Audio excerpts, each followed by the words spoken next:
telling your stories. CTV News Lethbridge with Mark Villani. Thank you for joining us. Brooks RCMP is investigating a series of racist graffiti that's been popping up around the city. There's been 9 reported cases since October 1st. Quinn Keenan reports. Several different locations across Brooks have been tagged with white supremacist vandalism. The JBS Recreation Center, parks, and other city-owned infrastructure were all vandalized. Stickers promoting the White Lives Matter movement have also been seen on City Hall. Brooks RCMP are taking the matter seriously. We've had now a total of 9 different reports of racist slurs and photos and stickers being put up around town in public places. So some have been spray painted in one of our water parks that is currently out of use for the fall. Brooks has seen sporadic vandalism like this over the past several years, but nothing this concentrated.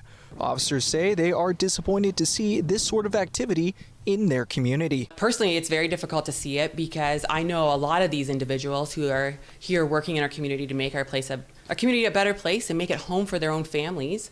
What a slap in the face to them. City crews have done their best to cover up the hateful messages, but some remnants of the graffiti are still visible, becoming a hassle for some to deal with the cleanup. What we would recommend to people is to get in touch with our Public Works Department so that they can get in touch with the RCMP whenever any of these items are put up around the city of Brooks. Brooks is often said to be one of the most diverse cities in Canada, with more than 100 languages spoken by its 15,000 residents. The city says it feels this behavior doesn't represent the vast majority of residents. Brooks is a fantastic community. We're a very welcoming and inclusive community. We've got a lot of different nationalities represented within the city of Brooks, and I believe there was probably about 70 countries represented. Brooks RCMP are asking anyone with information on who's behind the vandalism to come forward. Quinn Keenan, CTV News, Brooks. A 43-year-old woman is dead after she was hit by a semi-truck in McGrath on Monday. RCMP responded to the scene at 1st Street West in McGrath shortly before 9 a.m. yesterday. Police say the woman was walking along the side of the semi and stepped out in front of the truck as the driver pulled away. Sadly, she died at the scene. RCMP say the investigation is ongoing. Tabor RCMP are continuing to investigate following a serious crash over the weekend. Officers were called just after 6:30 Sunday night to a section of Highway 3 near Range Road 174, just on the southern end of Barnwell. Traffic was closed in both directions for several hours while emergency crews responded. Traffic opened up early Monday morning and since returned to normal, but still no details on what happened nor the extent of any injuries as we continue to wait for an update. The city of Lethbridge and local firefighters are reminding people to stay off the ice on ponds and lakes amid sudden temperature changes. Lethbridge Fire says ponds or storm ponds might look like any other frozen sheet of ice, but they behave differently and can have hidden risks. The fire department warns that water is constantly moving through these systems and carrying sediment and roadway runoff that can weaken ice in an instant. Now, even in long, cold stretches, the ice on storm ponds is unpredictable, and parents are asked to keep a close eye on children to make sure they stay away too. We get those Chinooks and those freeze-thaw cycles, so it could be 10 inches thick after a couple weeks of minus 20, then in a matter of a couple of days you'll break through it just because it's gotten so warm. So it's really important to stay up with what ponds are safe and what aren't, because yeah, like it's special for southern Alberta. The conditions change really fast for us. Lethbridge Fire says to call 911 immediately if you see someone in distress near a storm pond. Do not enter the water or attempt any sort of rescue. Instead, encourage them to kick and pull themselves onto the ice and roll.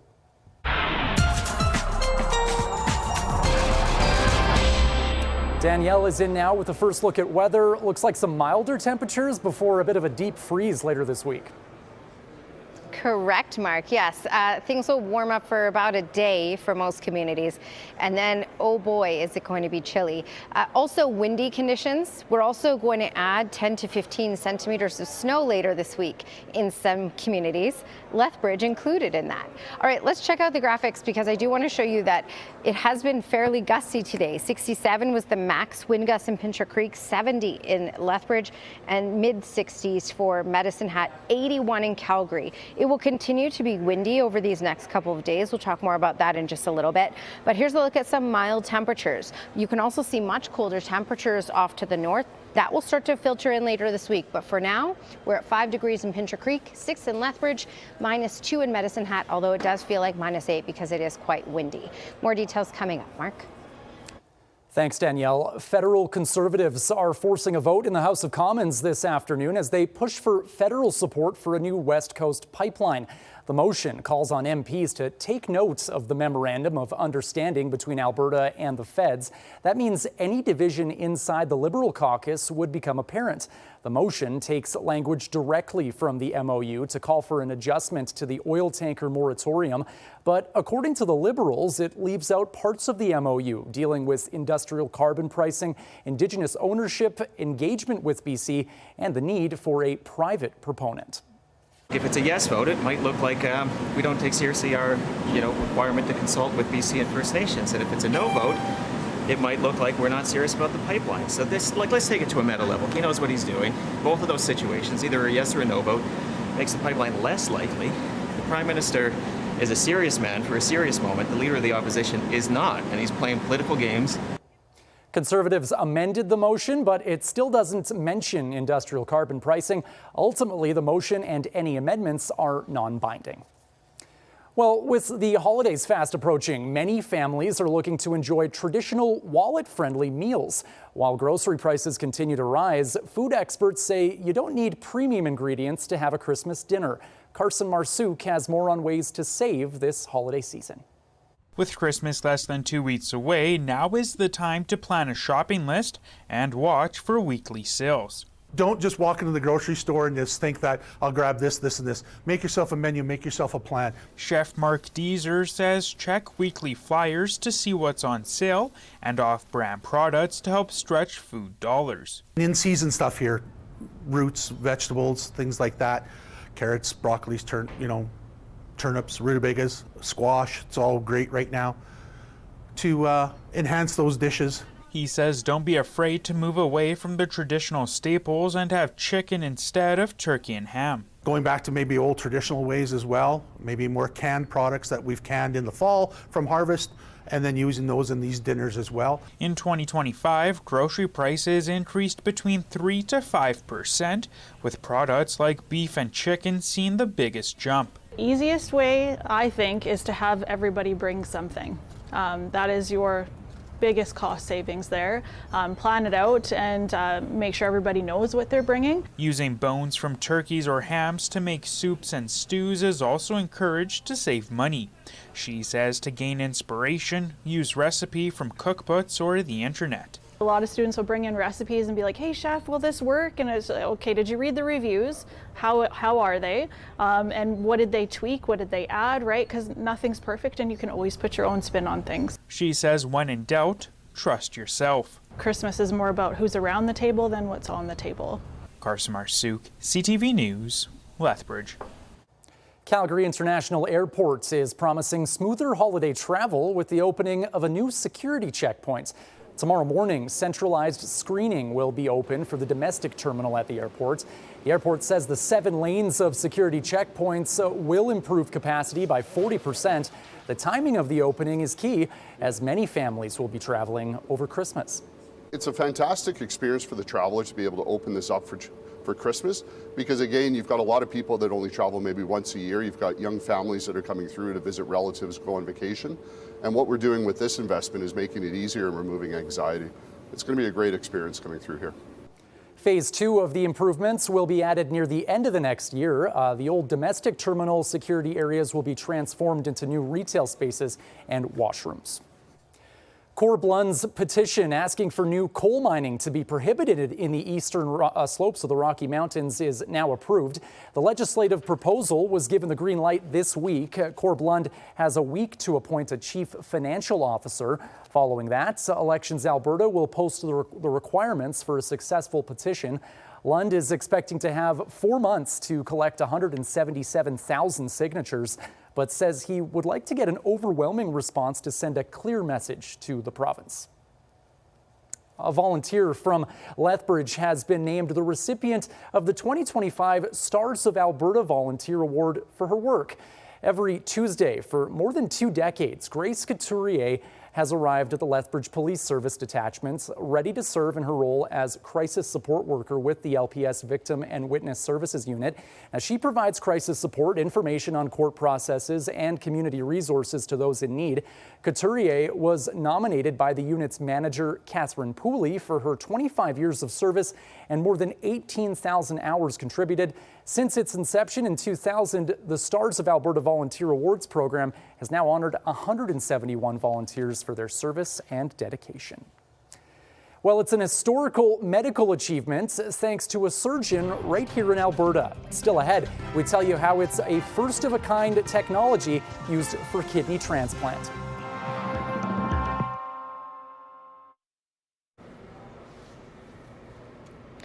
All right, well, Skycam facing south about an hour ago.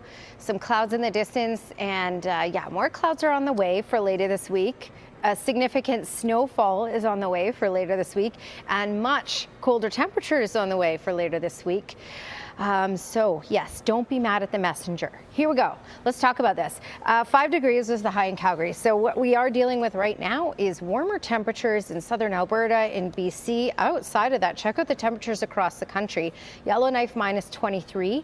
We have colder air closer to that will start to filter in later this week from the north. And then you can see out east, -11 was the high in Ottawa, -9 in Fredericton, and -5 in Halifax. All right, looking closer to home, it's -11 in Calgary. Temperatures are starting to drop fast. They were supposed to drop throughout the day today in the city and many other communities. So we're down to -9 in Brooks, -5 in Medicine Hat, +5 in Lethbridge, and +4 in Milk River. So as you can see, quite a discrepancy difference with this cool down. This is the less significant cool down, believe it or not, because the bigger cool down arrives later this week. We have winds that have been gusty today. 67 was the max in Pincher Creek, 70 in Lethbridge, 65 in Medicine Hat. Predominantly for Lethbridge over to Pincher Creek out of the west, which is what's keeping the temperatures above freezing at this point. That wind is going to shift though and come out of the north, and that's going to drop temperatures everywhere in the next hour or so. All right, so you can see mainly clear. We did have mixed precipitation in many communities early this morning. When we look at the East Kootenay area, flurries tonight and flurries switching over to rain throughout the day tomorrow as temperatures warm. So -1 overnight in the East Kootenay area, +7 for tomorrow afternoon. Crow's Nest Pass area, -2 overnight. So we've been dropping throughout the afternoon. We will continue to drop overnight, but in the early morning hours, temperatures are going to start to climb again because the winds will come out of the west. So out of the west, 60 kilometers per hour tonight, up to 100 kilometers per hour tomorrow, which could be combined with flurries switching over to rainfall. So that could reduce visibility out there, make for some tricky driving conditions. Keep that in mind. Medicine Hat -13 overnight. Early in the morning, temperatures will be climbing fast because of the wind starting to pick up out of the west, 50 to 70 kilometers per hour. And that should get us up to a high of 5 in the Medicine Hat area for tomorrow. So it will be windy, but it will be warm tomorrow. And keep in mind, early in the morning, so overnight and through the early parts of the morning, freezing rain is possible in the Medicine Hat area, so we may have really slick road conditions early in the morning. All right, for Lethbridge, 8 degrees is the high tomorrow. So again, this is the warm day before the big cool down. Precipitation is possible, that mixed precipitation in the overnight hours. 5 to 10 centimeters possible throughout Thursday, and another 3 to 5 possible throughout Friday. And as you can see, temperatures declining. By Friday, -9, overnight low of -20.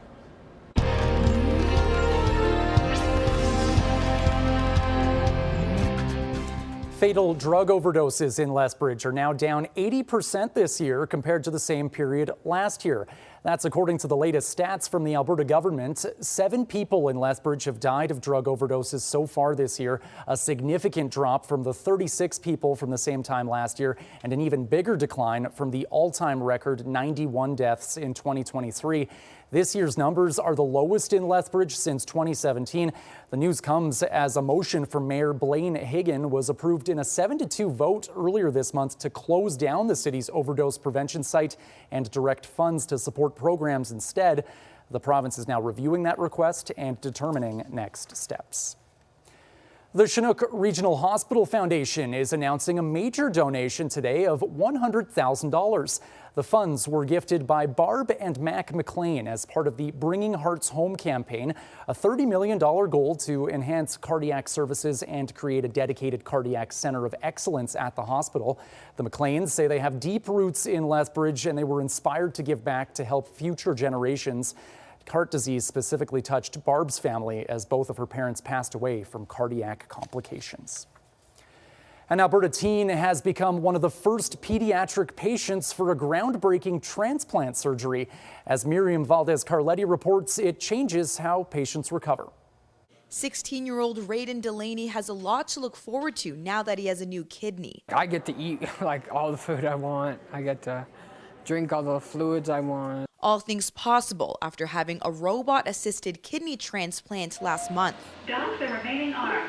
He's one of 2 Canadian teens to undergo this procedure, becoming the first pediatric patient. A relief after 3 years of dialysis. I got emotional when I called my dad, actually. And just the reaction he gave me just made my heart melt. This surgery was first performed at the University of Alberta Hospital on 20 adults in the past year. The robotic arms make smaller incisions for a minimally invasive approach. What that translates to is faster recovery, way less pain, so less pain medication, less narcotic usage, and most importantly, lower wound complications. That success has led the way for younger patients like Delaney to go under the knife. The recovery for him has been life-changing. It's like a switch. It was it went from me being tired all the time to me wanting to eat, drink. To see how well he is now and how good he's doing, and to actually get to see him enjoy being a kid, that's tremendous for me. Dr. Levine says demand for these metal helping hands is growing with awareness. It feels really good to be able to demonstrate that this is feasible and it works well in this population. Delaney is already looking forward to next summer, making up for lost time. I get to swim again. I love swimming because of course I'm from Slave Lake, so we have all the swimming in summer. Miriam Valdez-Carletti, CTV News, Edmonton. And an update now to a story we brought you previously in this newscast. The Liberal government has voted against Conservative leader Pierre Poilievre's motion calling for a new oil pipeline to the Pacific. But ministers insisted it doesn't mean Ottawa has given up on the Memorandum of Understanding signed with Alberta last month. The motion was defeated 196 to 139, with the Bloc, NDP, and Greens voting with the Liberals. Well, a pair of Lethbridge athletes are receiving top honors. Coming up, we tell you who just got inducted into the Alberta Sports Hall of Fame.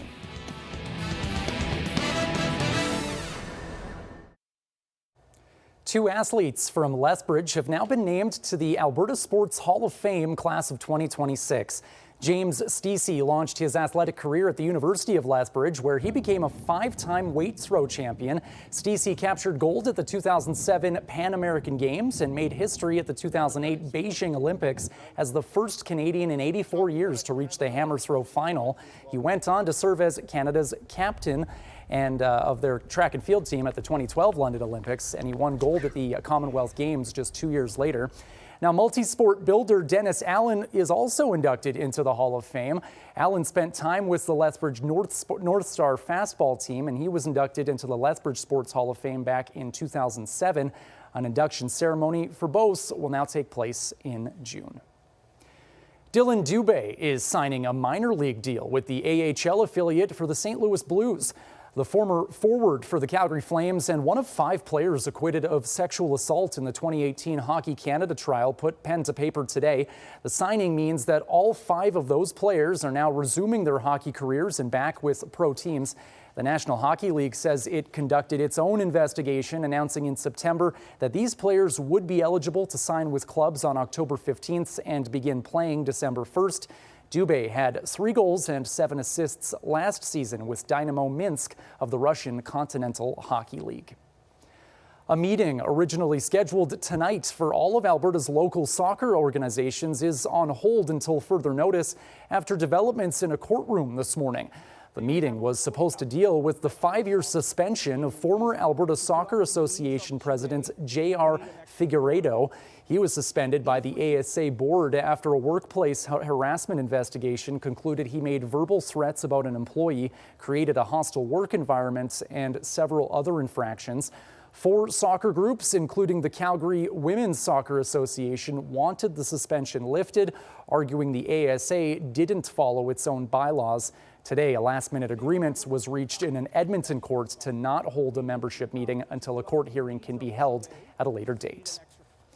Well, as we inch closer to the 2026 Winter Olympics, we're getting a look at where the athletes will be lodging. The 1,400 competitors will stay in 377 mobile homes. They're all built with recyclable materials, and they're meant to reflect the game's focus on sustainability. Organizers say the location gives athletes a chance to rest and relax in peace and quiet with nothing to hear but the mountains. The Winter Olympics begin February 6th in Milano Cortina. When World Cup teams come to Vancouver next June, they won't practice or play on just any grass field. This week, we got a look at a very pricey FIFA-approved grass field where teams will train in between matches at BC Place. Vancouver's Killarney Park is preparing to host some of the world's best soccer players. It will be a training site for teams playing at BC Place during World Cup 2026. The project is ahead of schedule and on budget. The cost to build this pitch to FIFA's very strict specifications, a whopping $24 million. Well, it's a rare wildlife encounter in southern Alberta. Coming up, how conservationists plan to save this bird during the cold winter season.